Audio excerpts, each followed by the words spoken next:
నమస్కారం వార్తలకు స్వాగతం ముందుగా ముఖ్యాంశాలు సీఎం రేవంత్ రెడ్డి మీడియా సమావేశం పలు అంశాలపై వివరణ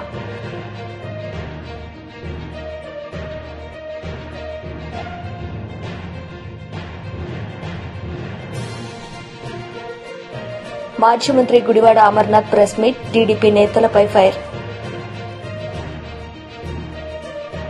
సీఎం రేవంత్ రెడ్డి మీడియా సమావేశం నిర్వహించారు. ఈ సందర్భంగా పలు అంశాలపై ఆయన మాట్లాడారు. ఇబ్బందికరం అవుతుందని షమీమ్ అఖ్తర్ అత్యంత నిజాయితీపరుడు. ఈ వర్గాల ఏ వర్గాన్ని కూడా ఏ వైపు తీసుకోవాల్సిన అవసరం లేనివాడు. అతన్ని హైకోర్టు జడ్జిగా రిటైర్ అయితే వారిని one man commission judicial commission జడ్జిగా వారిని నియమించి 59 ఉపకులాలను ఏ రకంగా వర్గీకరించాలి, రోస్టర్ విధానం ఎట్లా ఉండాలి ఏందని చాలా లోతు విశ్లేషించి 59 కులాలకైనా 199 పేజీల ఒక విశ్లేషణ మొత్తం ఇచ్చిండు. ఒక్కొక్క సామాజిక వర్గము ఇప్పటి వరకు ఒక డాక్టర్ కానీ ఒక చిన్న గ్రాడ్యుయేట్ అయిన కాని ఉన్నాయి, ఓ చిన్న డాక్టరో లేకపోతే ఒక గెజిటెడ్ ఆఫీసర్ ఉద్యోగం రాని వర్గాలు చాలా ఉన్నాయి. వాటి ఒక్కొక్కరిని విశ్లేషించుకుంటూ 199 పేజీల ఒక నివేదిక తయారు చేస్తూ ఈరోజు ఎస్సీ 15% రిజర్వేషన్లను గ్రూప్ 1కు 1%, గ్రూప్ 2కి 9%, గ్రూప్ 3కి 5%, ఏ గ్రూపులలో ఎవరెవరు ఉండాలనో కూడా విశ్లేషించాను. ఈరోజు మా సోదరులు మా లక్ష్మణ్ 9 అంటున్నాడు. 9 కాదు, పావు తక్కువ 10 మీకే ఇచ్చింది. ఎందుకంటే అతి తక్కువ జనాభా ఉన్న వాళ్ళు ఎన్నడూ ఏ అభివృద్ధి ఫలాలు ఆశించని వాళ్ళని గ్రూప్ 1లో పెట్టాం. తర్వాత మోడరేట్గా కొంచెం పర్వాలేదు అనుకున్న వాళ్ళని గ్రూప్ 2లో పెట్టుకున్నాం. సిగ్నిఫికెంట్గా బెనిఫిట్ అంటే కొంచెం మెరుగైన ఫలితాలను సాధించుకున్న వాళ్ళని గ్రూప్ 3లో పెట్టుకున్నాం.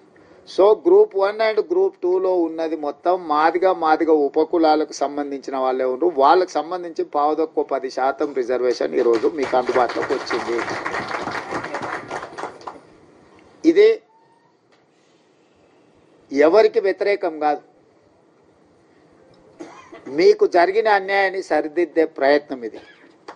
ఈ సరిదిద్దే ప్రయత్నం చట్టపరంగా న్యాయపరంగా సుప్రీంకోర్టు నుంచి మొదలు పెడితే వన్ మ్యాన్ కమిషన్ వరకు మీ పట్ల సానుభూతితో ఉండడం, ప్రధానంగా కాంగ్రెస్ పార్టీ రాహుల్ గాంధీ గారు ఎట్టి పరిస్థితుల చేయాలన్న ఆలోచన ఉండడం, దాన్ని వేగంగా నేనున్నా కాబట్టి మీకు అమలు చేసిన.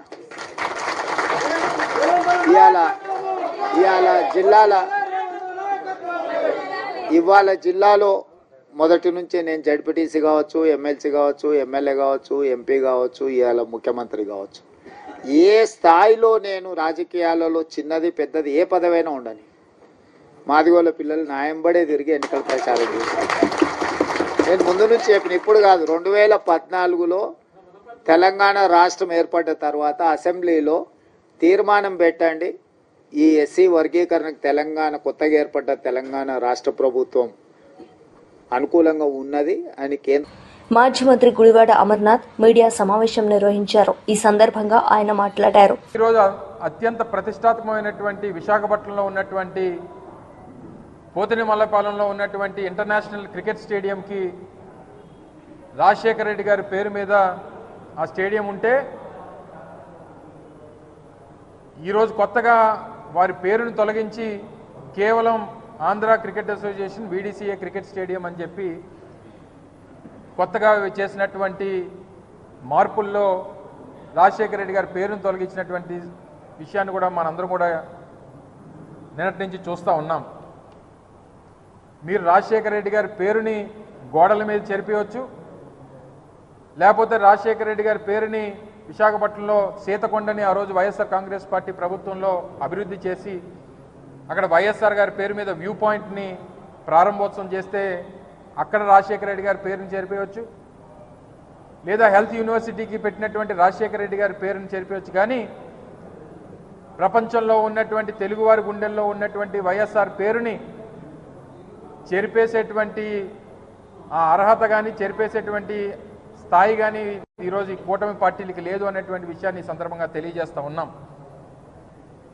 ఈరోజు VDCA cricket stadium Andhra cricket association ఆధ్వర్యంలో ఉన్నటువంటి పోతినమల్లపాలెం క్రికెట్ స్టేడియంకి ఆ రోజు ప్రభుత్వం పెట్టినటువంటి పేరు కాదు.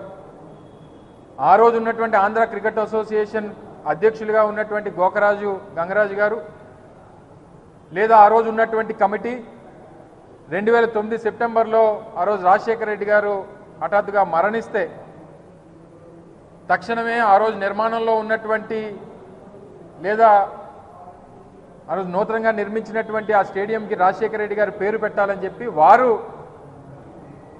నిర్ణయం తీసుకొని పెట్టినటువంటిది. దాన్ని ఏ హోదాలో తొలగించారు, ఎందుకు తొలగించారు, లేదా పేరు చూస్తే మీకేమైనా భయమా, వైఎస్ఆర్ బ్రాండ్ చూస్తే మీకేమన్నా మేము రాజకీయం చేయలేమనేటువంటి బాధ ఏమైనా ఉందా మీకు?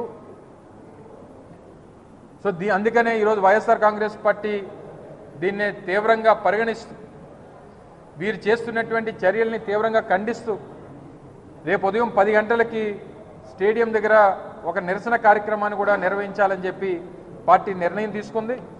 రేపు ఉదయం 10 గంటలకి రాజశేఖర రెడ్డి గారి విగ్రహం, ఎందుకంటే ఆ స్టేడియంకి రాజశేఖర రెడ్డి గారి పేరు ఉంది అనేటువంటి ఉద్దేశంతో ఆంధ్ర క్రికెట్ అసోసియేషన్ వారే విగ్రహాన్ని కూడా స్థాపించారు అక్కడ. ఆ విగ్రహానికి పాలాభిషేకం రేపు చేసి ఒక నిరసన కార్యక్రమాన్ని కూడా నిర్వహించాలని చెప్పి వైఎస్ఆర్ కాంగ్రెస్ పార్టీ విశాఖపట్నం జిల్లా ఆధ్వర్యంలో ఆ నిర్ణయం తీసుకున్నాం. రేపు ఉదయం 10 గంటలకి అక్కడ కార్యక్రమాన్ని పెడతాం, నిరసన వ్యక్తం చేస్తాం.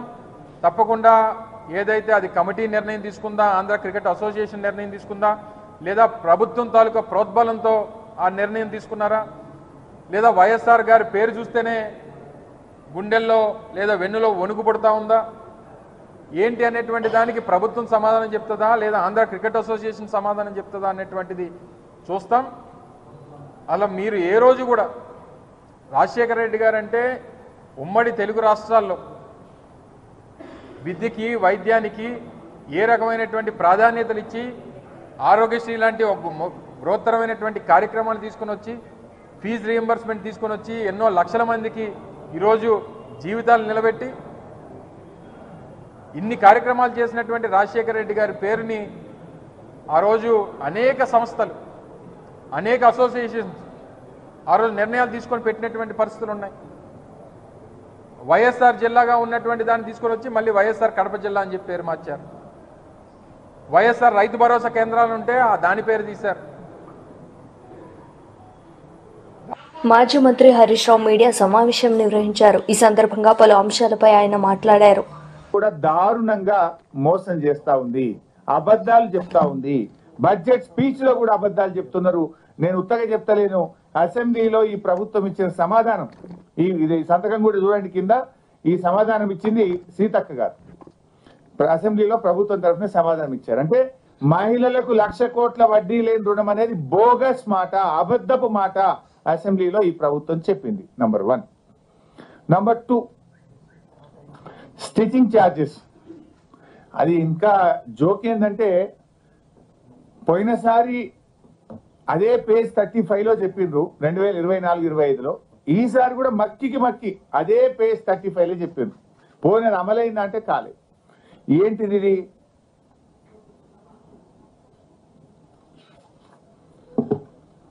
పేజ్ 35లో మీరు చూస్తే స్కూల్ యూనిఫామ్ల కుట్టి ఛార్జీలను జతకు 50 రూపాయల నుంచి 75 రూపాయలకు పెంచడం జరిగింది అని ఇంకా చాలా ఎక్కువ చెప్పారు. దానికి టైం లేదు. ఈసారి కూడా మీరు చూస్తే ఇది ఈ సంవత్సరం బడ్జెట్ బుక్. ఇందులో కూడా ఏం చెప్తారంటే స్వయం సహాయక సంఘాలకు, పాఠశాల విద్యార్థులకు యూనిఫామ్లు కుట్టే బాధ్యత అప్పగిస్తూ కుట్టు ఛార్జీలను 75 రూపాయలకు పెంచడం జరిగింది. Same page 35. మక్కి కొట్టిరే, మారం కూడా మారలే. అయితే దీంట్లో ఏముంది? నిజంగా 75 రూపాయలు ఇచ్చిండ్రా? ఇక ముఖ్యమంత్రి గారి స్పీచ్ కూడా మీరు ఈ మధ్య వినే ఉంటారు. గత ప్రభుత్వం ఉన్నప్పుడు 25 రూపాయలు ఇచ్చింది, మేము 75 చేసినామని చెప్పి ఆయన ఇంకింత అబద్ధం మాట్లాడు. ఓపెన్ స్పీచ్ ముఖ్యమంత్రి గారు బహిరంగ మీటింగ్ లో చెప్పిండ్రు. నిజమేంటంటే మేమున్నప్పుడు 50 రూపాయలే ఇచ్చాము, మేము మహిళా సంఘాలకే ఇచ్చాము, ఈ ప్రభుత్వం కూడా 50 రూపాయలే ఇచ్చింది. నేను ఇప్పుడు కూడా డౌట్ వచ్చి మా పల్లా రాజేశ్వర రెడ్డి గారు కూడా వాళ్ళ ఎంఈఓకి ఫోన్ చేసిండ్రు. నేను కూడా మా ఎంఈఓకి ఫోన్ చేసిన. కొత్త ప్రభాకర్ అన్న కూడా వాళ్ళ దుబ్బాకి ఎంఈఓకి ఫోన్ చేసి అడిగిండు, ఏంది భయ్ మీరు 50 రూపాయలు వచ్చినాయా 75 రూపాయలు వచ్చినాయా అని అడిగితే వాళ్ళు స్పష్టంగా చెప్పింది ఏంటంటే 50 రూపాయలే వచ్చినాయి సార్, 75 రూపాయలు రాలేదు అని స్పష్టంగా చెప్పడం జరిగింది. అంటే దీన్ని బట్టి స్టిచ్చింగ్ ఛార్జీలు ఈ రాష్ట్రంలో ఏ మహిళా సంఘానికి కూడా ఈ రోజుకు 75 రూపాయలు రాలేదు, వచ్చింది 50 రూపాయలు మాత్రమే. బట్టి గారు మధురకు పోయి మీ మహిళా సంఘాలను అడుగుదామా, లేదు సిద్దిపేటకు వస్తావా మా మహిళా సంఘాల దగ్గరికి పోయి 75 రూపాయలు ఏమైనా ఇచ్చిందా అని అడుగుదామంటే నేను I'm ready, are you ready అని అడుగుతున్నా. ఇచ్చింది 50 రూపాయలు, 75 రూపాయలు ఇచ్చినామని 2 బడ్జెట్లలో కూడా చెప్పుకున్నారు. ఇది శుద్ధ అబద్ధం. ఇది మహిళా సంఘాలను మా అక్క చెల్లెలను ఈ ప్రభుత్వం దారుణంగా మోసం చేస్తుంది. ఎందుకంటే ఇప్పుడు అక్క చెల్లెళ్ళు బట్టి గారి ప్రసంగము విన్నారు, నేను మాట్లాడుతున్నది వింటున్నారు. సో నేను చెప్పేది తప్పైతే మమ్మల్ని శిక్షిస్తారు, మీరు తప్పు చెప్తే మిమ్మల్ని శిక్షిస్తారు. మీరు చెప్పడం మహాలక్ష్మి మాది మహిళల కోసం అని పెద్ద పెద్ద మాటలు చెప్తున్నారు, కానీ ఇలా వడ్డీ లేని రుణాల్లో మహిళలకు మోసం, స్టిచ్చింగ్ ఛార్జెస్ లో కూడా మహిళలకు మోసం చేస్తున్నారు. ఇక మూడో విషయం పేజ్ 20. పోయినసారి కూడా అదే చెప్పింది, ఈసారి కూడా అదే చెప్పింది, కానీ పేజ్ 20 పోయినసారి పేజ్ మారింది 44. ఈసారి పేజ్ 20లో ఏం చెప్పారంటే రేషన్ కార్డులు తెలంగాణ అవతరించిన తర్వాత ఎంతో మంది పేదలు నూతన రేషన్ కార్డు కోసం ఆశగా వేచి చూసినా గత ప్రభుత్వం వారిని పట్టించుకోలేదు. కనీసం కొత్త కుటుంబ సభ్యుల పేర్లను కూడా రేషన్ కార్డులలో జమ చేయలేదు, ఒక్క రేషన్ కార్డు కూడా ఇవ్వలేదని మా మీద ఆరోపణ చేసింది బడ్జెట్ లో. నేనేం ఛాలెంజింగ్ ద బట్టి విక్రమార్క. బీఆర్ఎస్ ప్రభుత్వం 6,47,479 రేషన్ కార్డులు ఇచ్చింది. కొత్త సభ్యులను కూడా ఇంట్లో కొత్త సభ్యులు పిల్లలు పుట్టినా పెళ్లి చేసుకొని కోడలు వచ్చినా కొత్త సభ్యులను కూడా యాడ్ చేసినాం. 20,69,033 మంది కొత్త సభ్యులను రేషన్ కార్డులో బీఆర్ఎస్ ప్రభుత్వం ఇంక్లూడ్ చేసింది. This a document, official document. కానీ మీరేం చెప్పిన బడ్జెట్ సాక్షిగా ఒక కార్డు ఇయ్యలే, ఒక సభ్యుని కూడా యాడ్ చేయలేదనే అబద్ధాలు. అంటే ఎలక్షన్లలో రాజకీయ ప్రసంగాలు చేసినట్టు బట్టి గారి బడ్జెట్ ప్రసంగం కూడా జరిగింది. పచ్చి ఆరోపణ. బీజేపీ లీడర్ మీడియా సమావేశం నిర్వహించారు. ఈ సందర్భంగా పలు అంశాలపై ఆయన మాట్లాడారు. దీంట్లో మనం శాతంగా చూసుకుంటే 4 బడ్జెట్ను పెంచిరు తప్ప సేమ్ టు సేమ్ కింది నుంచి మీ దాకా లెక్కలు చూస్తే ఆ పెంచిన దాన్ని అన్ని పద్ధతులకు పంచిరు. అంతకు మించి బడ్జెట్లో చేసింది ఏమీ లేదు. అసలు కాంగ్రెస్ పార్టీకి బడ్జెట్ రూపకల్పన చేయడమే తెలియదేమో అనిపిస్తుంది ఈ బడ్జెట్ పద్ధతులను చూస్తే. ముఖ్యంగా బడ్జెట్కు ఒక లక్ష్యం లేదు, ఈ బడ్జెట్కు ఒక స్ట్రాటజీ లేదు. మొత్తం మీరు చూడండి, ఇక్కడ ఎవడైనా తలతి అప్పుల రాష్ట్రం అని చెప్పుకుంటున్నాడు. 7 లక్షల కోట్ల అప్పు గత ప్రభుత్వం చేసింది. ఇప్పుడు వచ్చినటువంటి మేము 1,52,000 కోట్ల అప్పు చేసినాం 15 నెలల కాలంలో అని చెప్పిండు. అప్పులలో తేలుతున్నటువంటి రాష్ట్రానికి రెవెన్యూ మిగులు 2,738 కోట్లని చూపించాడు. అప్పులు ఒక సైడ్ చూపిస్తున్నావు, రెవెన్యూ మిగులని చూపిస్తా ఉన్నావు. తర్వాత ఇంకొక ముఖ్యమైనటువంటి పాయింట్, ద్రవ్య లోటు 54,000 కోట్ల రూపాయలు చూపిస్తున్నావు. ద్రవ్యలోటు 54,000 కోట్ల రూపాయలు, 3 లక్షల కోట్ల బడ్జెట్లా నువ్వు ద్రవ్యలోటు 54,000 కోట్ల రూపాయలు చూపిస్తున్నావు. అంటే 54,000 కోట్ల రూపాయలు నువ్వు ఖర్చు పెట్టేటువంటి అవకాశమే లేదు ఈ బడ్జెట్లా. అంటే నువ్వు 2 లక్షల సంథింగ్ కోట్లకే నువ్వు బడ్జెట్ రూపకల్పన చేస్తున్నట్టు. అంటే ఈ బడ్జెట్లో న్యాయం లేదు, నిజాయితీ లేదు, వాస్తవం లేదు, స్పష్టత లేదు, స్వచ్ఛత లేదు. దీంతో పాటు ఎవడన్నా రెవెన్యూ లోటు ఉన్న రాష్ట్రంలో రెవెన్యూ మిగులు చూపించేటువంటి బడ్జెట్ ఎక్కడ ఉండదు. ఇంత దరిద్రం ఈ కాంగ్రెస్ పార్టీ చేస్తుంది తప్ప ఎవరు చేస్తలేరు. రెవెన్యూ లోటు చూపిస్తుంటావు, రెవెన్యూ మిగులు చూపిస్తుంటావు. ఇది ఎక్కడి బడ్జెట్? ఎట్లా తయారు చేసిర్రు? ఇది మనకు ఏమనిపిస్తుందంటే కేసీఆర్ ఫ్రేమ్వర్క్ చేసినటువంటి బడ్జెట్ ఏదైతుందో దానికి అంకెలు కొంచెం తక్కువ ఎక్కువ చేసి చూపించిండు.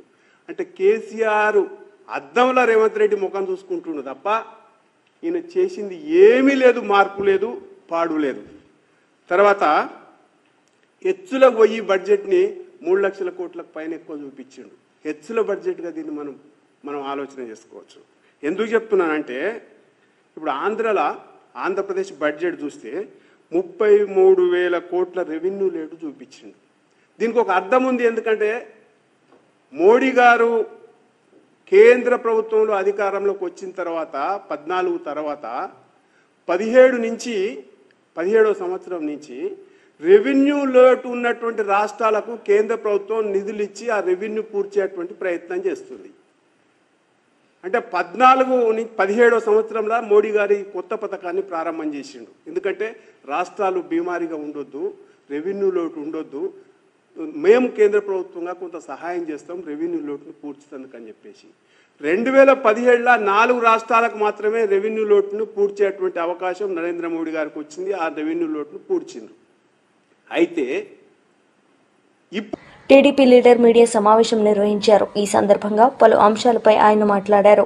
లక్షల కోట్ల రూపాయలు త్వరలో ఆదాయం రాబోతున్నటువంటి విషయాన్ని సందర్భంగా నేను తెలియజేస్తున్నా. ప్రజా రాజధానికి నిర్మాణానికి రాష్ట్ర ప్రభుత్వం నుంచి నిధులు అవసరం లేదండి. సొంతంగా అమరావతి రాజధాని తన యొక్క నిధులను సమకూర్చుకునేటటువంటి పద్ధతిలో నారా చంద్రబాబు నాయుడు గారు పథకాలని ఎప్పుడో లిఖించి ఉన్నారనేటువంటి విషయాన్ని సందర్భంగా నేను తెలియజేస్తా ఉన్నా.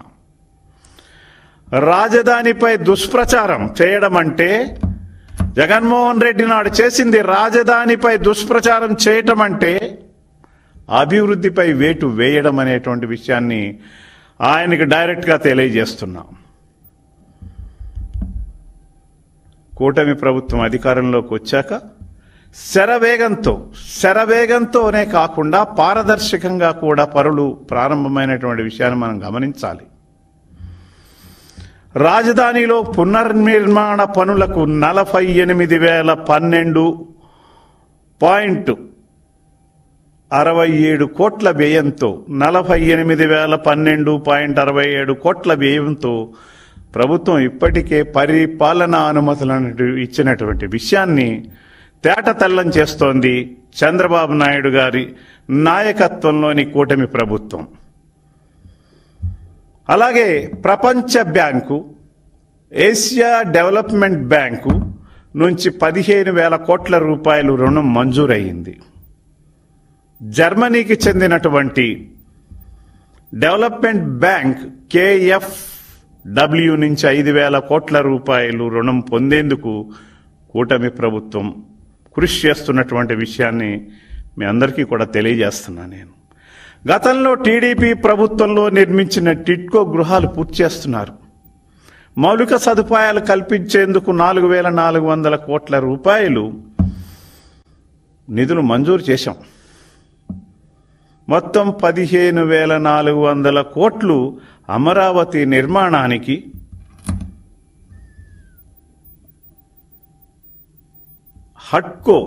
అమరావతి నిర్మాణానికి హట్కో రుణ సదుపాయం కల్పించడం హర్షణీయం. ప్రజా రాజధాని అమరావతి కనుక కంప్లీట్గా పూర్తయ్యేసరికి 175 నియోజకవర్గాల్లో ఉన్నటువంటి యువతకి పిలిచి ఉద్యోగాలు, ఉపాధి అవకాశాలను కల్పించేటటువంటి ప్రభుత్వం కూటమి ప్రభుత్వం, నారా చంద్రబాబు నాయుడు గారి నాయకత్వంలో ప్రభుత్వం. అమరావతి నిర్మాణానికి రాష్ట్ర ప్రభుత్వం నుంచి ₹1 కూడా ఖర్చు పెట్టడం లేదు, అవసరం కూడా లేదు. ప్రభుత్వ ఆధీనంలో ఉన్నటువంటి భూమిని దశల వారీగా అమ్ముతూ రాజధాని నిర్మాణానికి చేసిన అప్పులను వడ్డీలతో సహా చెల్లించవచ్చు. మిగిలిన డబ్బుని 175 నియోజకవర్గాల అభివృద్ధికి, అంటే ఒక ప్రాంతమే అభివృద్ధి కాకుండా, ఏదో అమరావతి ప్రాంతాన్నే అభివృద్ధి కాకుండా అన్ని జిల్లాలు, ఆ జిల్లాల్లో ఉన్నటువంటి నియోజకవర్గాలు మొత్తం 175ని సమగ్రంగా సమన్యాయంతో వికేంద్రీకరణ చేస్తూ డెవలప్ చేయటమే ఈ యొక్క కూటమి ప్రభుత్వం యొక్క లక్ష్యం, నారా చంద్రబాబు నాయుడు గారి ఆలోచన విధానం అని తెలియజేస్తా ఉన్నా. నేను రాజధానిలో నిర్మాణాలు అన్ని పోగా మిగిలిన 2 లక్షల కోట్ల పైబడిన విలువ కలిగినటువంటి భూములు అమరావతిలో ఉన్నాయండి. రైతులు ఇచ్చిన భూములండి అవి. రైతులు ఇచ్చిన మిగుల భూముల ద్వారానే మనం ఈ రోజున మన రాజధానిని, మన రాష్ట్రాన్ని, 175 నియోజకవర్గాల్ని డెవలప్ చేసుకునేటటువంటి కెపాసిటీ ఈనాడు చంద్రబాబు నాయుడు గారి నాయకత్వంలోనే కూటమి ప్రభుత్వానికి వచ్చిందనేటువంటి విషయాన్ని తెలియజేస్తూ వైసీపీ లీడర్ మీడియా సమావేశం నిర్వహించారు. ఈ సందర్భంగా పలు అంశాలపై ఆయన మాట్లాడారు. అవసరమైనటువంటి పంప్ హౌజులు నిర్మాణం చేస్తూ 63 టీఎంసీలుగా దాన్ని ఎన్హాన్స్ చేసేటువంటి పనులు ప్రారంభించారు. అదేవిధంగా ఆయకట్టుకు నీళ్లు ఇస్తూ అడిషనల్గా ఏవైతే డిమాండ్స్ వచ్చాయో 23 టీఎంసీలు కొత్త ప్రాజెక్టులకు వాటికి నీళ్లు ఇస్తూ మరి చిత్తూరు జిల్లాకు నీళ్లు ఇవ్వడం, చివరినున్న చిత్తూరు జిల్లాకు నీళ్లు ఇవ్వడం కష్టంగా ఉంటుందనేసి గాలేరు నగరి 56 కిలోమీటర్ నుంచి పొంగనూరు బ్రాంచ్ 79 కిలోమీటర్ వరకు ఒక లిఫ్ట్ ఇరిగేషన్ స్కీమ్ని శాంక్షన్ చేసి 3,000 కోట్ల రూపాయలతో దాదాపుగా 1,500 కోట్ల రూపాయలు ఖర్చు పెట్టి నేరుగా చిత్తూరు జిల్లాకు చక్రాయపేట మరియు లక్కిరెడ్డిపల్లి ప్రాంతాలకు కలిపి 20 టీఎంసీలను తీసుకునేటువంటి సౌలభ్యాన్ని కల్పించారు జగన్మోహన్ రెడ్డి గారు. అంటే రాయలసీమ 4 జిల్లాల్లోని 6 లక్షల ఎకరాల ఆయకట్టుకును మరియు దాదాపుగా 600-700 చెరువులకును మరి కొత్తగా ఏర్పడినటువంటి లిఫ్ట్ ఇరిగేషన్ స్కీమ్లు అన్నింటినీ కలిపి రాజశేఖర రెడ్డి గారు ఆ రోజు 40 టీఎంసీలు చేసి దాన్ని ఇంప్రొవైజ్ చేసి 83 టీఎంసీలు తీసుకొచ్చారు జగన్మోహన్ రెడ్డి గారు. మరి దీన్ని చంద్రబాబు నాయుడు గారు ఈ ఎన్హాన్స్డ్ స్కీమ్స్ అన్నింటినీ కూడా పక్కన పెట్టేసి గాలేరు నగర్ నుంచి అతి సులభంగా గండికోట నీటిని, సముద్రంలోకి కలిసిపోయేటువంటి నీటిని చిత్తూరు జిల్లాకు తరలించేటువంటి కార్యక్రమం చేస్తే జగన్మోహన్ రెడ్డి గారు తీసుకుని వస్తే దాన్ని చంద్రబాబు నాయుడు గారు ఆ పనులు పూర్తి చేస్తే జగన్మోహన్ రెడ్డి గారికి మంచి పేరు వస్తుందనే ఉద్దేశంతో ఆ పనులను ఆపేయడం చాలా దుర్మార్గము. దీనివల్ల రాయలసీమ 4 జిల్లాల్లో కూడా రైతులు తీవ్రంగా నష్టపోయేటువంటి పరిస్థితి వస్తుంది. అదేవిధంగా మాల్యాల నుండి జేడిపల్లి వరకు కూడా 23 టీఎంసీల అదనపు జలాల్ని తీసుకుని వచ్చేటువంటి ఒక అవసరాన్ని గుర్తించి జగన్మోహన్ రెడ్డి గారు కెనాల్ వైడనింగ్ చేస్తూ మరి లైనింగ్ చేస్తూ అదనంగా 23 టీఎంసీలు తీసుకొని వచ్చేటువంటి కార్యక్రమం మొదలు పెడితే దాన్ని కూడా అటకెక్కించడం వల్ల ఈరోజు అదనంగా వచ్చేటువంటి 23 టీఎంసీల పైన ఆధారపడి శాంక్షన్ అయినటువంటి పనులు జరుగుతున్నటువంటి అనేక ప్రాజెక్టులు డోన్ నియోజకవర్గంలోని 63 చెరువులకు లిఫ్ట్ ఇరిగేషన్ స్కీమ్ కావచ్చు, జీడిపల్లి నుంచి అప్పర్ పెనార్ ప్రాజెక్టుకు లిఫ్ట్ ఇరిగేషన్ స్కీమ్ కావచ్చు, జీడిపల్లి నుంచి బీటీపీకి మరియు 114 చెరువులకు లిఫ్ట్ ఇరిగేషన్ స్కీమ్ కావచ్చు, అదేవిధంగా పుట్టపర్తి నియోజకవర్గంలోని 195 చెరువులు లిఫ్ట్ ఇరిగేషన్ స్కీమ్ కావచ్చు. ఇటువంటి అనేక శాంక్షన్స్, అలొకేషన్స్, జీవోల ద్వారా వైఎస్ఆర్ ప్రభుత్వం ఏదైతే తీసుకుని వచ్చిందో ఆ స్కీమ్స్ మొత్తం ఈరోజు అటకెక్కేటువంటి పరిస్థితి ఉంది. అదేవిధంగా 6 లక్షల ఎకరాల ఆయకట్టు నిర్మాణ పనుల్ని తుంగలో దొక్కి అంద్రినివా ఫేజ్ 2 లైనింగ్ చేసి అక్కడి నుంచి ఆ 40 టీఎంసీల అంద్రినివా నుంచి చిత్తూరు జిల్లా కూడా నీళ్లు తీసిపోయే ప్రయత్నం చేస్తా ఉంటే 4 జిల్లాల అంద్రినివాకు 40 టీఎంసీలకు మాత్రమే పరిమితం చేస్తుంటే ఇది తప్పనిసరిగా రాయలసీమ రైతులందరూ కూడా నష్టపోయేటువంటి అంశంగా ఈరోజు మేమందరం కూడా భావిస్తా ఉన్నాం. ఇప్పటికే రాయలసీమ జిల్లాలో దీనిపైన తీవ్రమైన వ్యతిరేకత ఉంది. దీనికి తోడు గోరు చుట్టుపై రోకెట్ పోట్ అన్నట్లుగా 44,000 క్యూసెక్కుల సామర్థ్యంతో ఏదైతే పోతిరెడ్డిపాడు హెడ్ రెగ్యులేటర్ ఉందో ఆ పోతిరెడ్డిపాడు హెడ్ రెగ్యులేటర్ నుంచి నీళ్లు తీసుకోవాలంటే 44,000 క్యూసెక్కులు నీళ్లు తీసుకోవాలంటే, ఎందుకంటే దాని సిల్ లెవెల్ 841 ఉంది, 841 ఫీట్ ఉంది, 880 అడుగుల ఎత్తు నీళ్లు మెయింటైన్ అయితేనే 880 అడుగుల వరకు డ్యాంలో నీళ్లు మెయింటైన్ అయితేనే 44,000 క్యూసెక్కులు తీసుకునేటువంటి పరిస్థితి ఉంటుంది. అయితే 880 అడుగుల ఎత్తు నీళ్లు మెయింటైన్ చేయాలంటే ఫ్లడ్ డేసు, మనకున్నటువంటి ఫ్లడ్ డేసు 20-30 రోజులకు మించి లేని పరిస్థితుల్లో మనకు హక్కుగా ఉన్నటువంటి దాదాపుగా 101 టీఎంసీలు పోతిరెడ్డిపాడు హెడ్ రెగ్యులేటర్ ద్వారా చెన్నైకి తాగునీటికి 15 టీఎంసీలు, ఎస్ఆర్బీసీకి 19 టీఎంసీలు, తెలుగు గంగకి 29 టీఎంసీలు, గాలేరు నగరికి 38 టీఎంసీలు. వార్తలు ముగించే ముందు ముఖ్యాంశాలు మరోసారి. సీఎం రేవంత్ రెడ్డి మీడియా సమావేశం, పలు అంశాలపై వివరణ.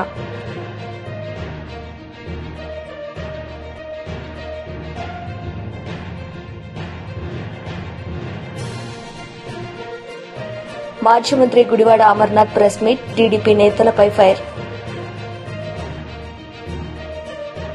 ఈ వార్తలు ఇంతటితో సమాప్తం. తిరిగి ప్రసారమయ్యే వార్తల్లో మళ్లీ కలుద్దాం. అంతవరకు సెలవు. నమస్తే.